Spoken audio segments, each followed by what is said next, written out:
A punto de convertirse, el demonio infestó su casa, así se libró de la presencia maligna en el hogar. Tomado de Religión en Libertad. El pasado sábado 30 de abril, durante la vigilia pascual, la estadounidense residente en Georgia Jaime Clune y su esposo fueron recibidos en la iglesia tras recibir el bautismo, la confirmación y la comunión.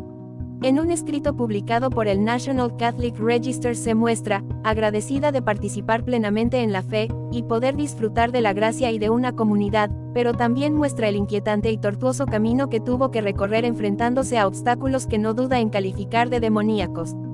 Criada en una iglesia no denominacional, recuerda una infancia feliz en el auditorio del local, rodeada de grandes pantallas, música y un predicador del controvertido Prosperity Gospel o Teología de la Prosperidad.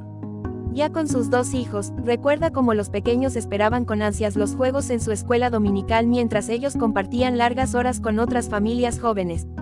Pero sin darse cuenta, la iglesia terminó por convertirse más en un club social que en fuente de alimento espiritual.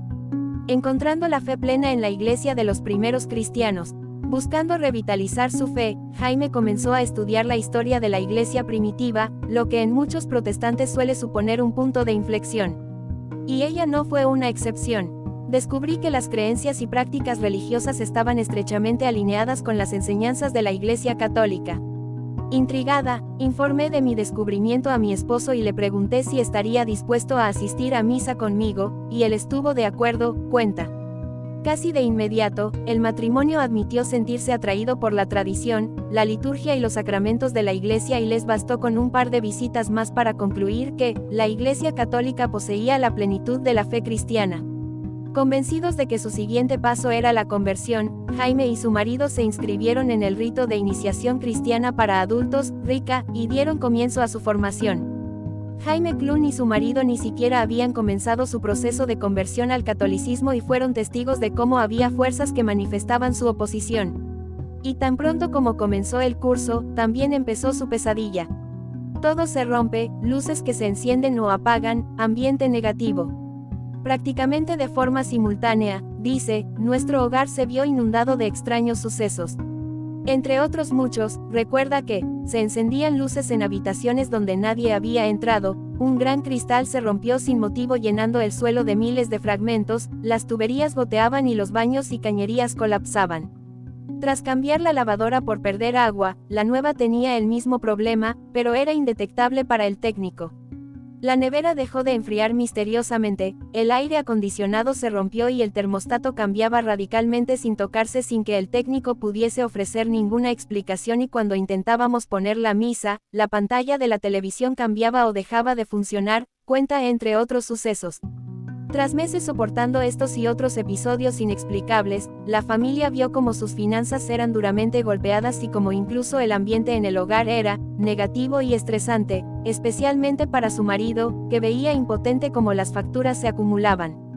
Descubriendo el arma de la oración. Hasta que un día se preguntaron si podría haber alguna relación entre los fenómenos y el comienzo de su asistencia a misa, pues, ocurrían pocas horas después de volver a casa de la formación o de misa, dificultando también la inmersión espiritual.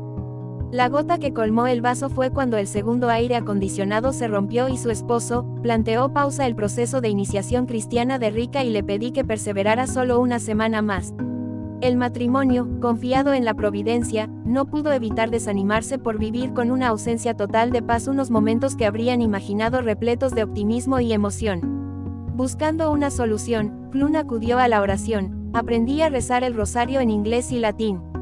Descubrí las novenas y otras poderosas oraciones tradicionales. Medité las escrituras en las lecturas de la misa. Mi esposo instaló una pila de agua bendita en nuestro dormitorio que la usábamos para bendecirnos con frecuencia y hacer la señal de la cruz fue un nuevo gesto de mi rutina de oración, enumera. A todo ello unió varios días de ayuno, alcanzando la gracia inesperada de mejorar su carácter y acercarse sensiblemente a Dios. En un asombroso crecimiento espiritual, Jaime se esforzó por rechazar el pecado y unir sus sufrimientos a los de Cristo, sabiendo que él podía utilizarlos para lograr algo bueno. Cómo el demonio puede intervenir en el hogar, y cómo impedirlo.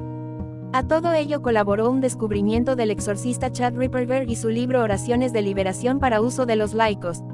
En una ocasión, el mismo Ripperger explicó que, durante el curso de su ministerio como exorcista, buscando expulsar a un demonio de la propiedad de una persona que se había infestado, pudo lograr que el demonio revelara que solo tiene permiso para meterse en la propiedad.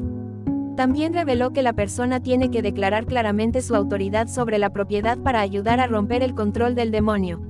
Además, el demonio le dijo al padre que consagrar la propiedad a Nuestra Señora bloquea completamente a los demonios para que no actúen en ella. Como resultado, se escribió una oración, basada en la famosa oración de San Luis de Montfort por aquellos que se consagran totalmente a la Santísima Virgen María. El libro del padre Chad Ripperger, Acento Oraciones de Liberación para el uso de los laicos, fue especialmente útil para Jaime y su familia.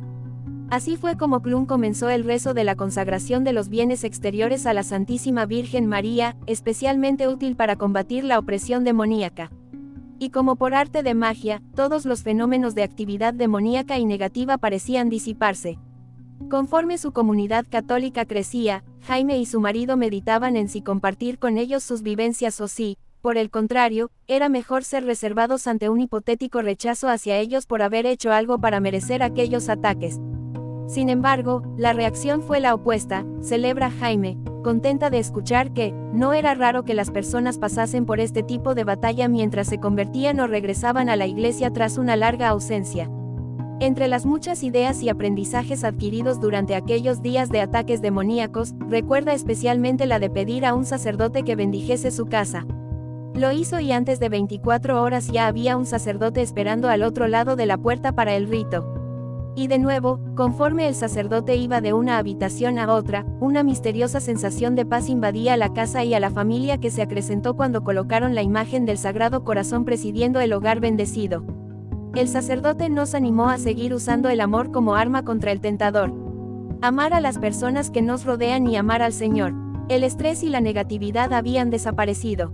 Puedo decir con seguridad que Dios usó este proceso como experiencia purificadora para mi familia. Nos llamó a ser ordenados en nuestra vida de oración y prácticas espirituales y nos reveló la importancia de arrepentirnos del pecado y permanecer en gracia, concluye Jaime.